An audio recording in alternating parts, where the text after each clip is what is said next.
Halo semua. Pada saat video ini saya buat bulan Februari, penerbitan obligasi mulai ramai. Ada obligasi pemerintah, ada obligasi korporasi. Pemerintah biasanya suka menerbitkan dalam jumlah yang relatif besar di awal tahun untuk kebutuhan pendanaannya, baru di pertengahan tahun dan di akhir tahun sedikit lebih kecil. Aksi seperti ini disebut juga dengan front loading. Ya. Kalau di korporasi belum ada istilah ini karena mereka tidak sefleksibel obligasi pemerintah.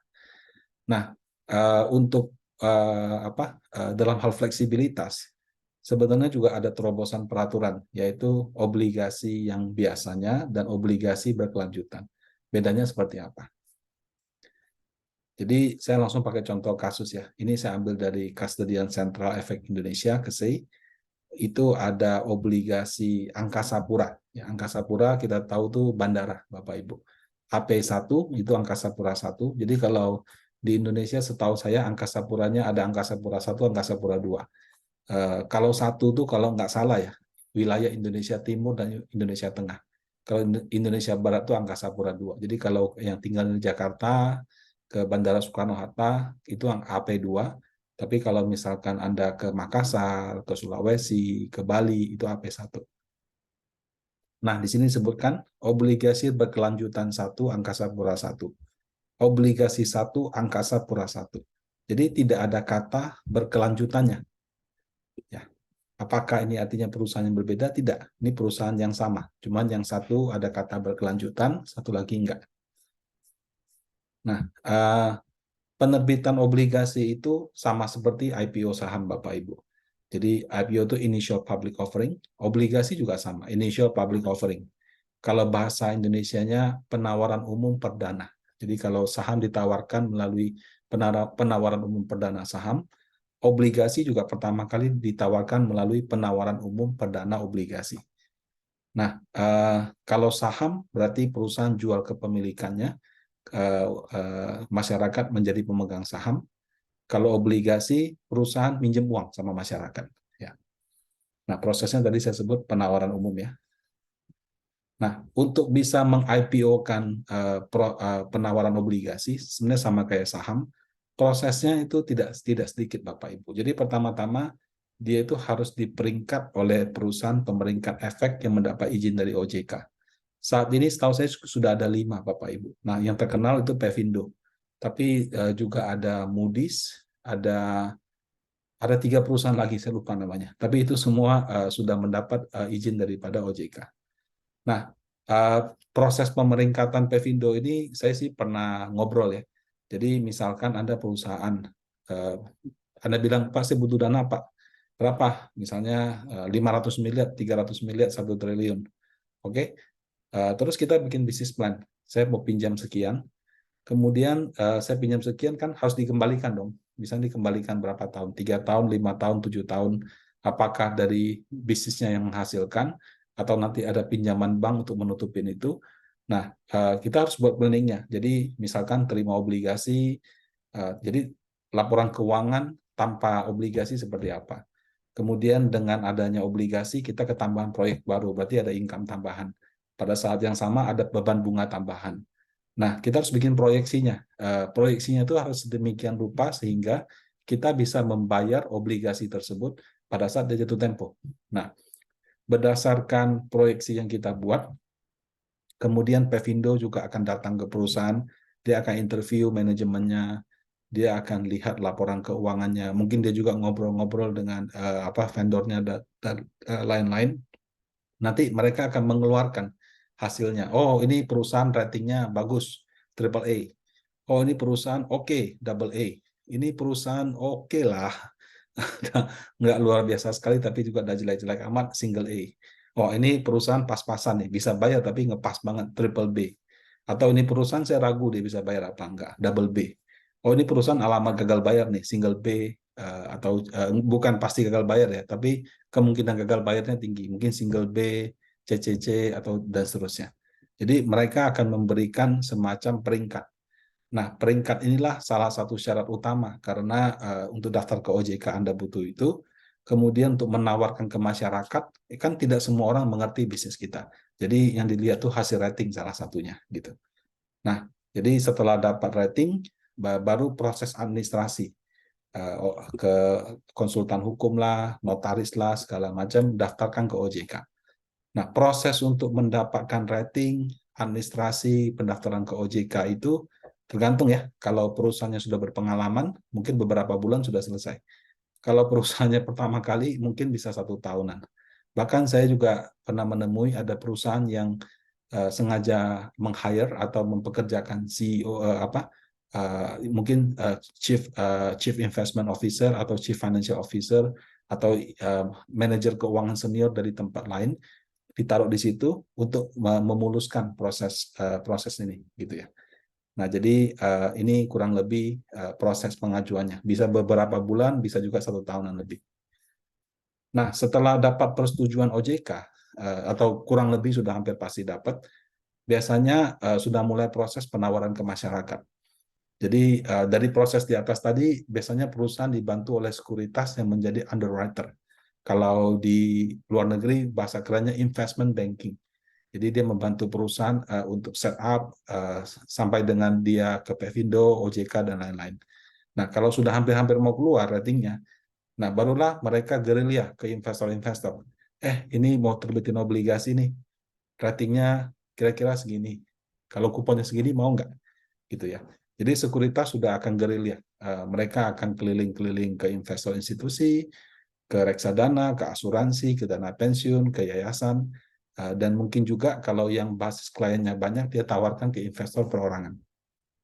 Investor perorangan terus terang tidak terlalu jadi prioritas, bukan karena nggak ada duitnya, tapi lebih kepada resiko gagal bayar itu unik.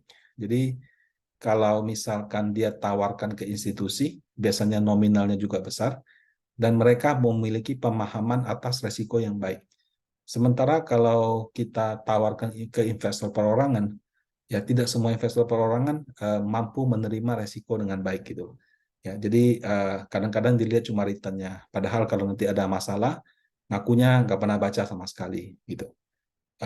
Dulu sebelum pandemi, waktu saya baru pertama kali di pasar modal, saya masih ingat proses penawaran obligasi sama saham ini sama. Itu ada acara di hotel, makan-makan, emitennya jelaskan gitu. Beberapa kali saya pernah datang, bahkan ketika datang pun dapat apa namanya, dapat prospektus, dapat oleh-olehnya juga banyak gitu ya. Jadi sudah makan enak di situ, juga dapat apa, dapat oleh-oleh dan lain-lain. Nah, sejak pandemi itu semua berhenti total. Sekarang lebih banyak acaranya secara online gitu. Nah, jadi bisa dibayangkan ya, untuk bisa menerbitkan obligasi ini prosesnya tidak mudah.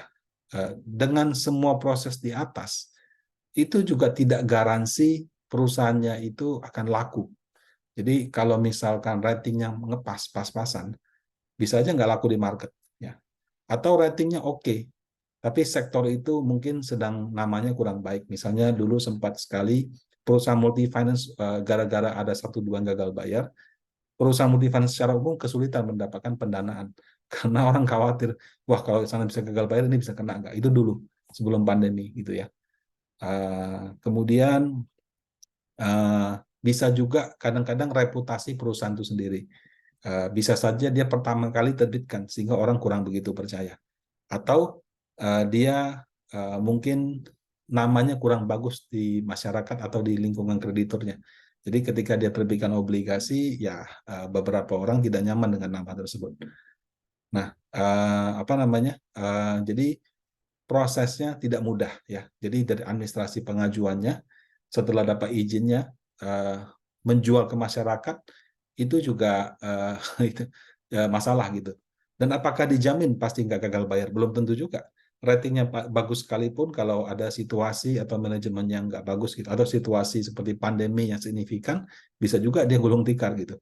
Jadi tidak ada jaminan ya kalau misalnya ratingnya investment grade pada saat ditawarkan atau misalnya double A, single A, pada saat jatuh tempo juga gitu. Bisa aja dia bermasalah dan gagal bayar. Nah, katakanlah ini perusahaan normal ya, dapat izin, laku dijual ke market, dan juga apa tidak terjadi gagal bayar. Ini model obligasi yang modelnya obligasi umumnya bayar kupon, baru pada saat jatuh tempo dia bayar pokoknya. Ini memunculkan masalah baru. Ya. Masalah barunya apa? Katakan misalkan gini, saya adalah perusahaan yang terbitkan obligasi. Saya terbitkan obligasi 100 miliar gitu ya, untuk membangun kawasan hunian. Nah, dari hitung-hitungan saya, 30 M itu saya pakai untuk pembelian lahan. Jadi pembebasan lahan dulu, kemudian bangun pondasi, bikin fasilitas, dan segala macam. Baru 70 M-nya di tahun keduanya, itu saya baru bangun rumahnya. Jadi ratain dulu lapangannya, bikin jalan dulu segala macam. Setelah jalannya sudah oke, bagus, baru tahun kedua bangun rumahnya. Nah, kalau misalkan saya terbitkan obligasi 100 miliar di muka, berarti kan 100 miliar itu langsung argonya jalan. Ya. Jadi kalau misalkan kuponnya 10%, langsung saya bayar 10% dari 100 miliar. Sementara kalau saya secara praktek, makainya baru 30 dulu. 70 baru tahun kedua, seperti itu. Nah, kemudian 10% dari 100 miliar tidak kecil. Itu kalau 100 miliar, berarti kan sudah 10 miliar per tahun. Saya pakai 30, artinya 70 miliar kali 10%, 7 M. Biaya bunga 7 M ini ibaratnya sia-sia, nggak bisa saya manfaatkan dengan baik. Nah, bagaimana kalau saya pecah jadi 2 kali aja? Ya sudah, Ruth, kalau gitu 30 M tahun pertama, 70 M tahun kedua. Nah, kalau seperti itu berarti saya harus mengulang 2 kali. Jadi proses dapat izin dari OJK melakukan penawaran itu, kalau saya bilang 2 kali penawaran, ya 2 kali mengajukan izin. Nah, kalau saya bikin 2 kali, prosesnya tentu tidak efisien, karena saya harus mengulang semua dari awal. Udah begitu, kalau tawarkan 100 miliar, ya 100 miliar itu kecil, Bapak Ibu. Kalau penerbitan obligasi, kalau tidak di atas 500 miliar, kadang-kadang orang juga mikir lagi. Kenapa? Karena kalau terlalu kecil, orang khawatir. Waduh, kalau dia pinjamnya cuma sedikit begini, saya beli 50 miliar sudah jadi pemegang 50%. Orang juga nggak mau gitu. Ya, jadi orang lebih suka penawaran yang besar, kemudian yang beli juga orangnya lebih banyak. Nah, jadi memang tidak efisien. Ya. Nah, kalau bank sistemnya kan plafon. Kalau misalnya bank dia bilang kasih plafon 100 miliar, kita pakai 30, cuma bayar bunga dari 30, 70-nya nanti pas kita tarik baru dia pakai. Ya memang sih ada kayak semacam admin fee yang dihitung dari 100, tapi itu masih lebih murah daripada 100-nya dihitung dengan bunga langsung. Nah, menghadapi situasi seperti ini, makanya ada terobosan namanya penawaran umum berkelanjutan. Jadi kalau tadi penawaran umum perdana PUP, kalau ini penawaran umum berkelanjutan PUB. Ya. Jadi PUB ini sudah kalau nggak salah dari tahun 2010 atau 2000 berapa saya lupa. Nah, kalau tadi 1 kali penawaran, 1 kali izin, ini 1 kali dapat izin boleh untuk penawaran selama 2 tahun. Nah, jadi dengan cara seperti ini, misalkan saya ajukan 500 miliar. Dalam 2 tahun tuh saya boleh tawarkan berkali-kali. Misalnya tahun pertama 100 miliar, tahun kedua 400 miliar, sesuai dengan proyeksi saya punya cash flow. Gitu. Nah, kalau kita lihat contoh yang Angkasa Pura ya, Angkasa Pura di sini dikatakan penawaran berkelanjutan Angkasa Pura target dana dihimpun 2,35 triliun. Nah, kemudian yang ditawarkan di tahap 1 ini 1,73 triliun.